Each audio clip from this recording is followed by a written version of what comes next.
Basahin muna po natin mga kapatid sa Acts 12 verse 5. Kaya nga't si Pedro ay iningatan sa bilangguan, datapwat ang iglesia ay maningas na dumalangin sa Diyos patungkol sa Kanya. So, yan po mga kapatid. So, ang aking ibabahagi sa bawat isa sa atin, no, ang kapangyarihan ng panalangin ng buong iglesia. Alam niyo po mga kapatid, no, kung babasahin po natin ang buong Acts, no, at ini-encourage ko po kayo sa mga hindi pa po nakakabasa ng Book of Acts, no, o mga gawa, basahin ninyo kasi napakaganda ng kwento ng Book of Acts. Napakaganda po ng kwento nito. Dito nyo makikita at dito nyo malalaman, dito nyo mababasa yung buhay ng mga apostol at noong ng mga unang Kristiyano po mga kapatid. Kung gaano sila naging matibay, gaano sila naging matatag, gaano sila naging nagpatuloy sa paglilingkod sa Panginoon. At sa kanilang pagpapatuloy, wala silang ibang sandigan kung hindi ang pananalangin. Kahit dumarating na po sila sa matinding pang-uusig. Sa panahon po niyan mga kapatid, kung titignan natin ang buhay nila, talagang hindi maganda ang kanilang buhay sa panahon noon. Pero nagagawa pa rin nilang magsakripisyo, nagagawa pa rin nilang magpatuloy sa paglilingkod sa Diyos. Kahit na binabantaan na sila, kahit na kinukulong na sila, nilalatigo na sila,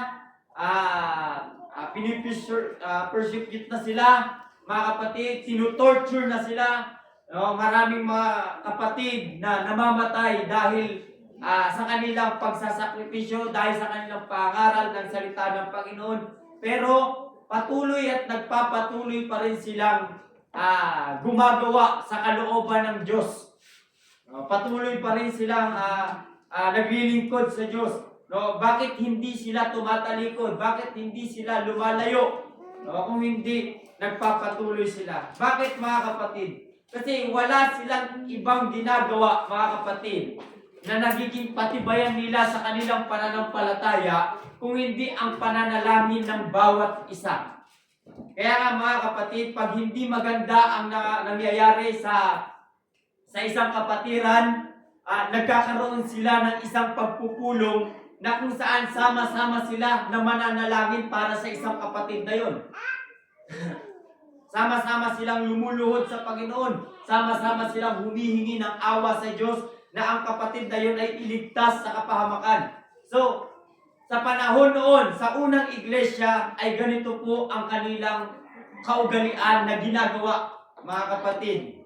Kaya, ganun sila kung paano magsakripisyo sa pananalangin po, mga kapatid. At syempre, mga kapatid, sa panahon natin, ganun din dapat tayo.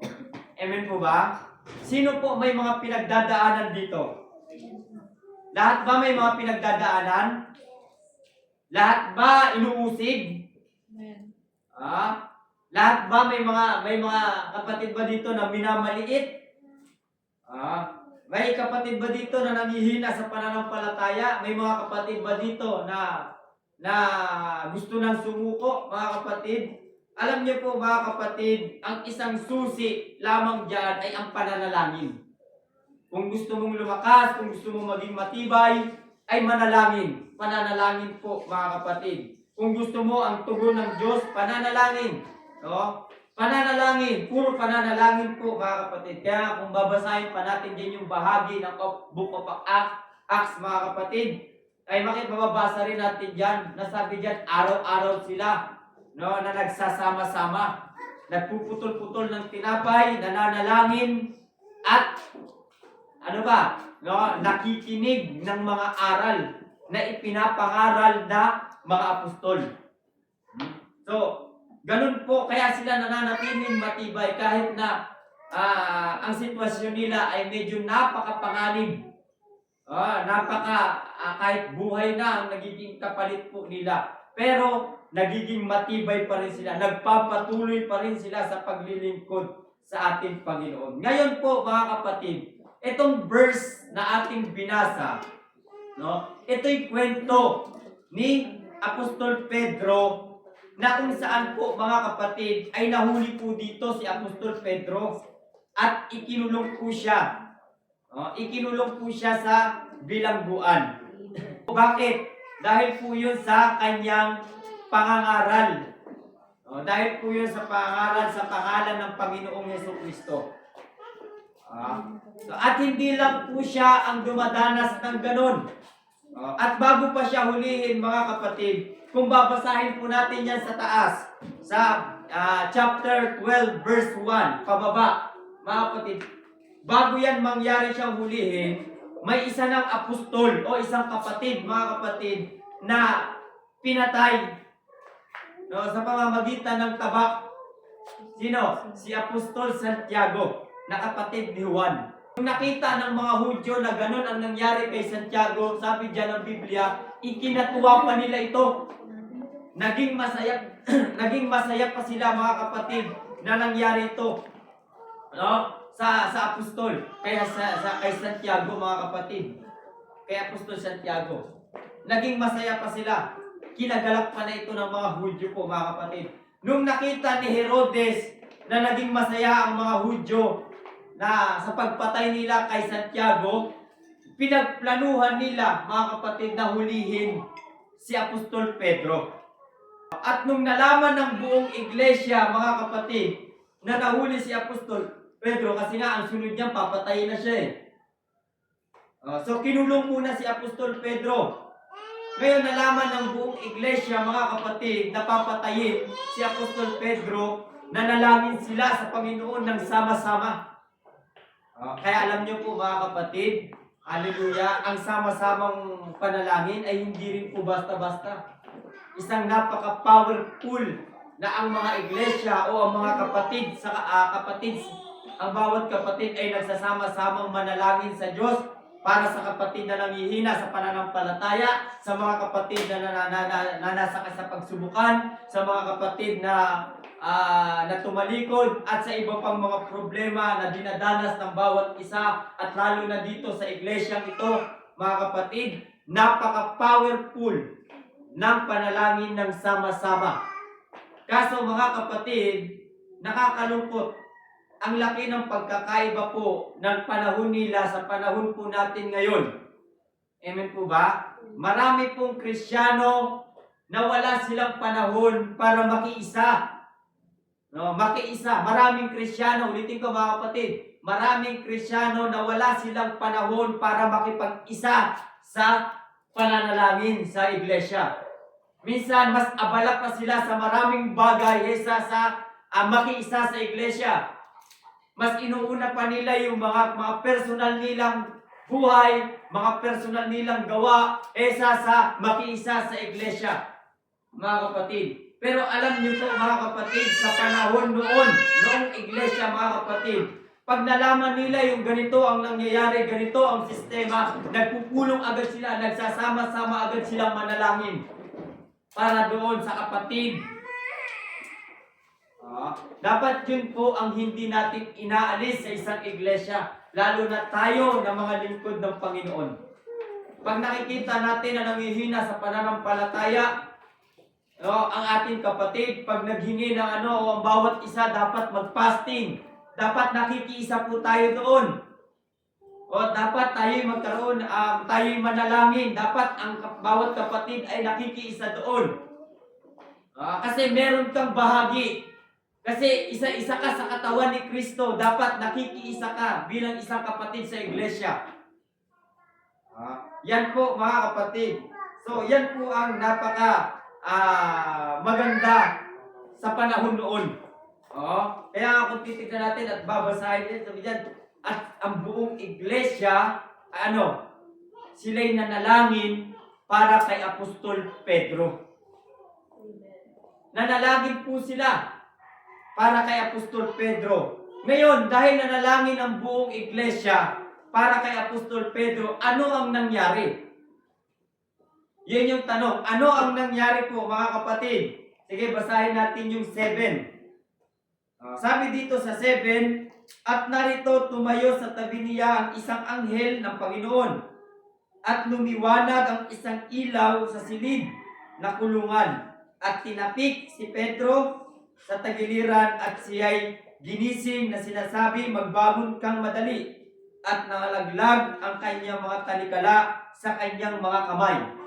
So tignan ninyo ang bilis ng tugon ng Diyos sa mga panalangin ng buong iglesia. Kung titignan natin, anong klaseng pananalangin ang ginawa ng iglesia, ng buong iglesia. Alam niyo, isang kagandahan dito na makikita ninyo, lahat ng iglesia nakiisa para manalangin. Ibig sabihin, lahat ng mga kapatid nakiisa para manalangin para kay Pedro. No? Nakiisa po sila na manalangin. Kaya ano ang nangyari? Ang bilis ng tugon ng Diyos. Kaya tingnan ninyo, napaka-powerful po. Napaka-powerful ng panalangin na sama-sama. Kaya hindi po pwede na isipin po natin, mga kapatid, marami na sila doon. Okay na yun, tama na yun. Sila na lang. Hindi, mga kapatid. Kasama ka pa rin doon. Dahil katawan ka ni Kristo, dapat may bahagi ka doon. Makiisa. Okay na yun. Sila na bala doon. Basta ako dito. Nandito ako. Nananalangin naman ako eh. Hindi, mga kapatid. Gusto pa rin makita ng Diyos ang iyong pakikiisa. Amen. Gusto pa rin makita ng Diyos na ikaw ay may concern sa kapatid na gustong idalangin. So, yan po ang nangyari, mga kapatid. Ano ang nangyari? Ang tanong, ang sabi diyan, habang nananalangin ang iglesia, ang nangyari doon, mga kapatid, nagpadala ang Diyos ng anghel. Tama? Nagpadala ang Diyos ng anghel para kay Apostol Pedro. Kasi bakit? Nadinig ng Diyos ang panalangin ng iglesia. Narinig ng Diyos ang panalangin ng mga kapatid. Kaya anong ginawa ng Diyos? Nagpadala siya ng anghel para kay Apostol Pedro. Anong sunod na nangyari, mga kapatid? Nakalas ang tanikala ni Pedro. Nakatali siya. Nakatali siya, mga kapatid. Pero yun, mga kapatid, kinalas ng anghel, mga kapatid. Kumalas yun. At ano ang sunod pa? Sabi diyan, nailabas siya mula sa kulungan ng hindi napapansin ng mga bantay. Tignan ninyo, sabi, una, nagpadala ang Diyos ng anghel. Nung nagpadala ang Diyos ng anghel, ginising si Apostol Pedro. Sabi, Pedro, hoy, gising. Gising, bumangon ka. Nung nagising si Apostol Pedro, nakalag yung mga tali sa kanya. Sa paa, sa kamay, nakalag. At bukod doon, mga kapatid, sabi nga dyan, kung babasahin natin pa yan, sabi dyan si Apostol Pedro, parang wala pa siya sa ulirat eh. Amen. Parang wala pa siya sa ulirat, mga kapatid eh. Yung mga bantay, yung gate, mga kapatid, nakalak. Grabe ang pagkakalak. Tapos sa labas ng gate, maraming mga kawal na nagbabantay na halos wala talagang makakatakas. Pero anong nangyari? Nakalabas siya. Na walang nakakapansin sa kanya. Ano pong nangyari? Binuksan ng anghel ang gate. Tapos ang mga kawal na nagbabantay sa kanya, nakatulog, pinatulog. At ano ang nangyari? Nakalabas siya. Nung nakalabas, doon lang nahimasmasan si Apostol Pedro. Mga kapatid, doon lang siya nahimasmasan na totoo yung nangyayari sa kanya. Totoo yung nangyayari sa kanya. So ngayon, mga kapatid, yun ang bilis ng tugon ng Diyos sa kanya. Kasi hindi na pinaabot pa ng kinabukasan eh. Kasi nga, pag ginawin pa kinabukasan, kasi bukas, bibitayin na si Apostol Pedro. Papatayin na siya. Pero hindi yung pinahintulot dahil sa pananalangin ng buong iglesia o ng bawat kapatid po, mga kapatid. So, ngayon, mga kapatid, kung titignan natin, hallelujah, yung kilos ng Panginoon, yung panalangin ng iglesia at yung kilos ng Panginoon. Di ba? Kung papansinin natin, napaka makapangyarihan. Oh, napaka makapangyarihan mga kapatid. Ang bilis ng tugon ng Diyos. Kaya ano po ang matututunan natin dito sa ating pinag-aaralan po na ito? Number 1, makapangyarihan ang sama-samang panalangin ng iglesia. Yan yung binanggit ko sa inyo kanina. Makapangyarihan ang sama-samang panalangin ng bawat iglesia o ng bawat kapatid po, mga kapatid. Huwag mong isipin na walang tugon ng Diyos dyan. Tutugon yan ang Diyos kasi makapangyarihan ang sama-samang pananalangin. Amen? Makapangyarihan ang sama-samang panalangin. Lalo na, hallelujah, ang bawat isa talagang sincere siya sa ipinapanalangin niya sa Panginoon. Kaya wag po natin, mga kapatid, iismulin ang prayer meeting. Yung sama-sama na panalangin. Kailangan mabigyan po natin yan ng panahon, yung sama-samang pananalangin po, mga kapatid, na tayo po ay nakikiisa sa pananalangin. Pangalawa, mga kapatid, naririnig ng Diyos ang panalangin ng kanyang mga anak. So, mga kapatid, yung ikaw na inaakala mo, na kahit ilang beses na ako nanalangin sa Panginoon, pero hindi naman dinidinig ng Diyos ang panalangin ko. No, nagkakamali ka, kapatid. Naririnig ng Diyos ang panalangin mo. Naririnig ka ng Diyos, kaso nga lang, masyado ka lang mainipin. Masyado kang mainipin, kaya mabilis din mawala ang iyong pagtitiwala sa Diyos. So, hindi po ganon, mga kapatid. Pag nanalangin ka sa Panginoon, dapat maniwala ka na dininig na ng Diyos ang panalangin mo. Kasi yun din kasi ang sabi ng Biblia. Kasi ang sabi ng kanyang mga kasulatan, mga kapatid, sabi, hindi ka pa lumalapit, alam na ng Diyos ang iyong panalangin. Alam na ng Diyos ang iyong hihingin sa Kanya. Alam na ng Diyos. Okay, sasabihin naman, bakit ko pa kailangan manalangin? Alam na pala ng Diyos eh. Bakit kailangan ko pang lumuhod? Pwede ba naman yun, mga kapatid? So, tinitignan din kasi ng Diyos ang iyong pagiging sincere na gusto mo talagang makuha. Yung gusto mong hingin sa Panginoon. Gagawin ng Diyos ang part niya, dapat gawin mo rin yung part mo. Hihingi ka sa Panginoon, hindi mo gagawin yung part mo. Hindi ka luluhod. Hindi ka mananalangin kasi ang katuwiro mo, alam naman ng Diyos kung ano yung panalangin ko eh. Hindi ganun yun. Kailangan may makita rin ng Diyos sa'yo na gumagalaw ka. Gumagawa ka. Ginagawa mo yung part mo. Yan po, mga kapatid. So, huwag po natin isipin, mga kapatid, na hindi tayo dinidinig ng Diyos. Dinidinig tayo ng Diyos. Pinakikinggan ka ng Diyos. Naririnig ka ng Diyos. Inaalis mo lang ang pagtitiwala mo sa Panginoon. Masyado ka lang mainipin. Masyado ka lang apurado. So, hindi po ganon, mga kapatid. Kailangan mo, pag nanalangin ka sa Panginoon, humingi ka sa Panginoon, hintayin mo. Darating yan. May tamang panahon. Amen po ba? Kung hindi nyo pagtatakahan, kay Apostol Pedro, yun yung panahon na tama na kasi hindi na pwedeng paabutin pa ng bukas eh. Tama? Kasi pag pinaabot pa ng bukas, bibitayin na siya, papatayin na siya. Kaya doon pa lang sa gabi na yun, sa kalagitnaan ng gabi, doon na kumilos ang Diyos. Kumilos na agad ang Diyos. Kasi yun na yung oras, yun na yung panahon na dapat kumilos ang Diyos. Dahil sa mga kapatid na sama-samang nanalangin. So, yan po, mga kapatid. So, may panahon po na dadating ang iyong panalangin. Kasi may tamang panahon yan. Una, kung karapat-dapat mo na ba talagang matanggap yan? Baka pag yung hinihingi mo na yung hinihingi mong panalangin sa Panginoon, hindi pa dumadating ngayon, baka hindi pa pwede. Hindi pa panahon.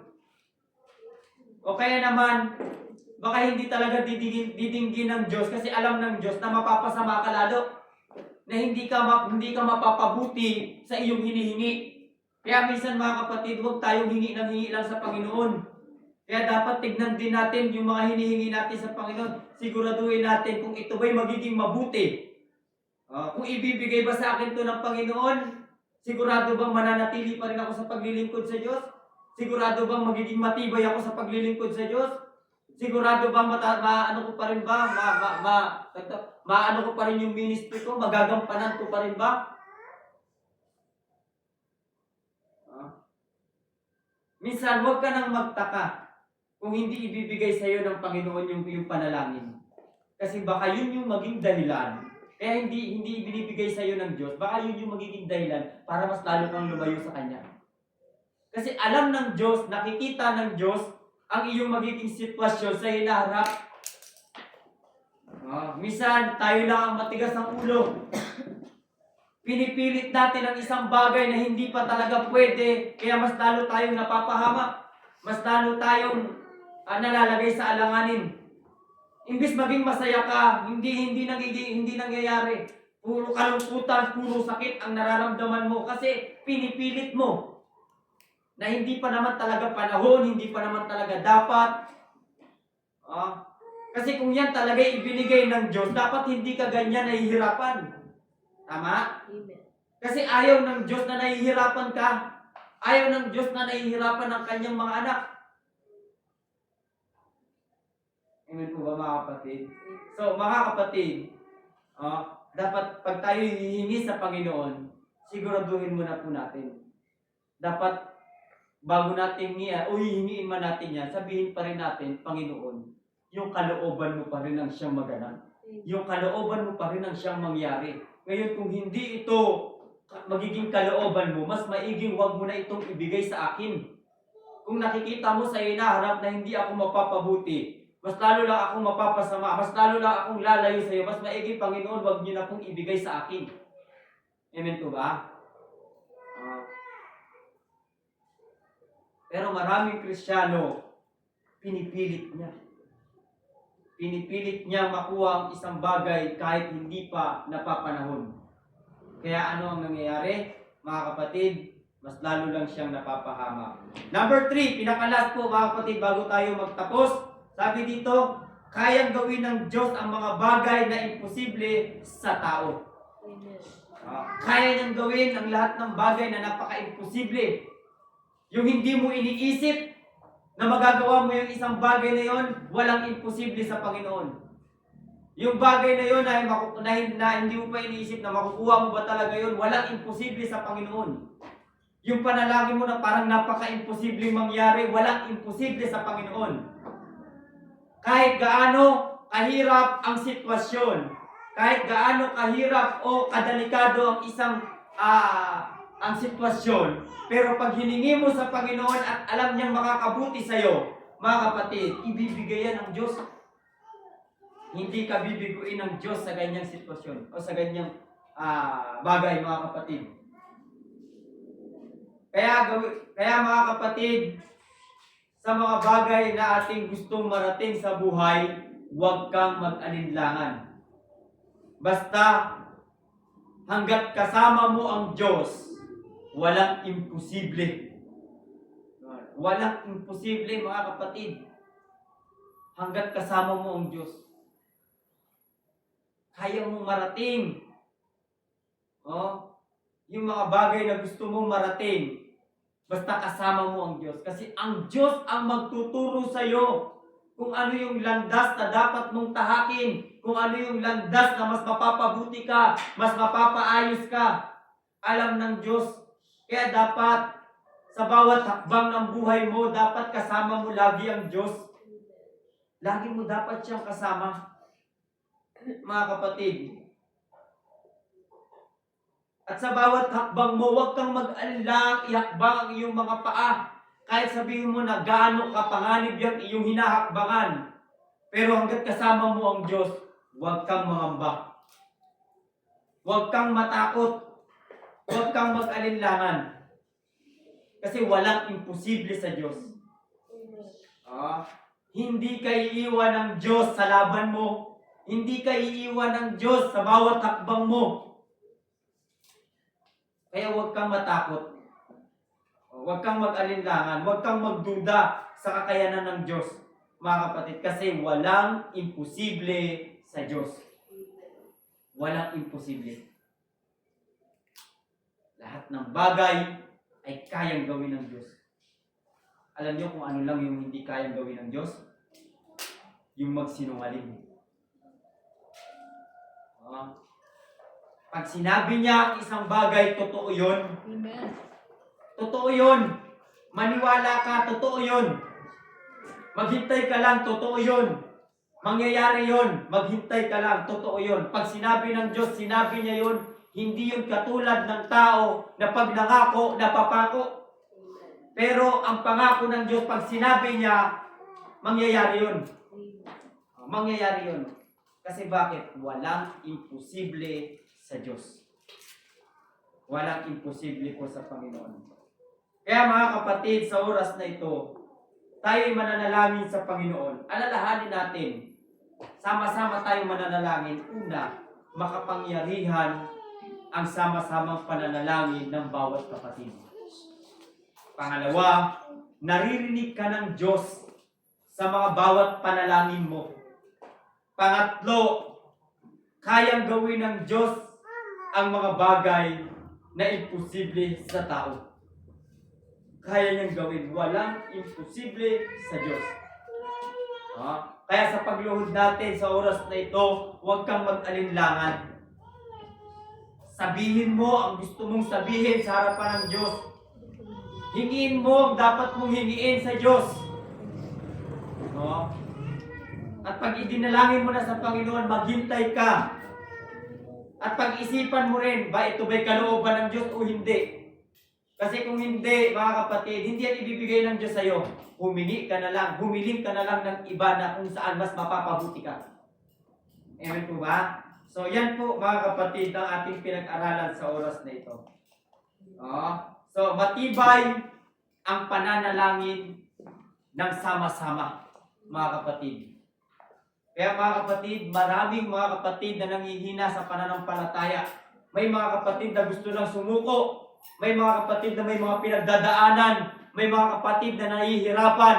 May mga kapatid na ayaw nang maglingkod. May mga kapatid na tumalikod na. May mga kapatid o may mga iglesia na nahihirapan sa pinansyal. Marami mga kapatid. Pero kung tayo ay sama-samang mananalangin sa Panginoon, walang imposible sa Panginoon. Kaya niyang ibigay yun. Kaya niyang gawin. Tuparin yun. Gaya kay Apostol Pedro.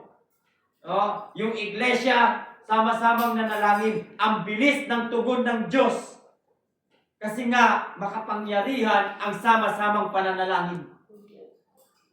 Amen po ba mga kapatid? Makapangyarihan po mga kapatid. Kaya mga kapatid, hallelujah, sa oras na ito, marami tayong dapat ipanalangin. Una sa iglesia, pangalawa sa mga kapatid sa pananampalataya, pangatlo ang ating bansa, pang-apat, hallelujah, yung ating mga leaders sa bawat iglesia, panglima ang iyong sarili. Ang panglima ang iyong pamilya at pang-anim yung iyong sarili. Yan po mga kapatid. So mga kapatid, bago tayo lumuhod, mga kapatid, hallelujah, kailangan, hallelujah, alisin mo ang pagdududa sa iyong puso. Alisin mo ang pag-aalinlangan sa iyong puso. Alisin mo yan kasi hindi yan makakatulong sa iyo. Hindi yan makakatulong sa pananalangin mo. Dapat ibuo mo ang pagtitiwala sa Diyos. Ibuo mo ang pananampalataya mo sa Diyos sa oras na ito. Amen po ba mga kapatid? Amen. Praise the Lord.